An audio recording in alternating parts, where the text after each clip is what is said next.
Yung experience ko tungkol dito sa Scalar Energy Pendant.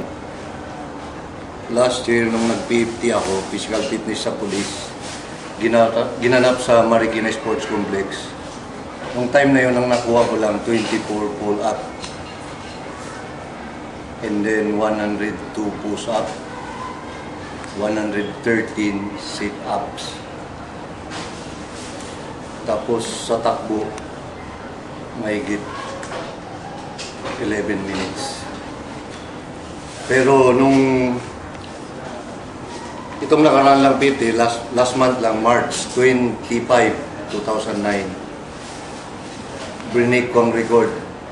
Dahil dito, sinuot ko ito dito sa athletic uniform ko sa pinaka-secret.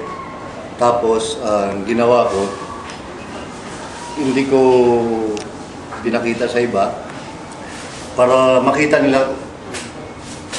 Susubukan ko lang kung gaano talaga malakas pala ako pagka gamit ko ito, Scalar Energy Pendant.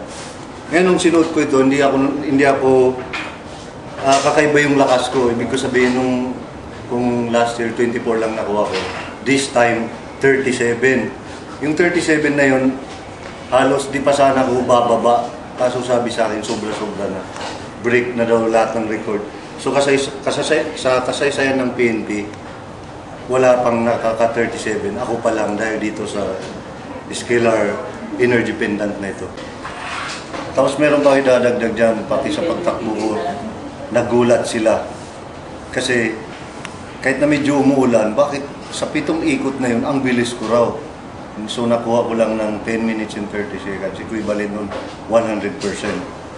So sa edad ko daw ito, 35, wala pa sa history ng gano'n. Kahit yung 21 years old na bagong pulis, di mananalo sa akin. Kaya ako yung binigyan nila ng award na strongest man sa PNP. Tapos yung sa push-up, lalo akong lumakas din nung suot ko itong Scalar Pendant na ito. Pull-up, sa sit-up, more than 100 din nakuha ko. So, total lahat 100% itong March 25, 2009. So ako pa rin ang still undisputed strongest man sa PNP. Tapos itong BioWheel Scalar Quantum Scalar Pendant, i-recommenda ko ito sa lahat. Kahit hindi sa police, sa military, sa lahat ng antas ng tao. Pagka meron nito, malakas ka talaga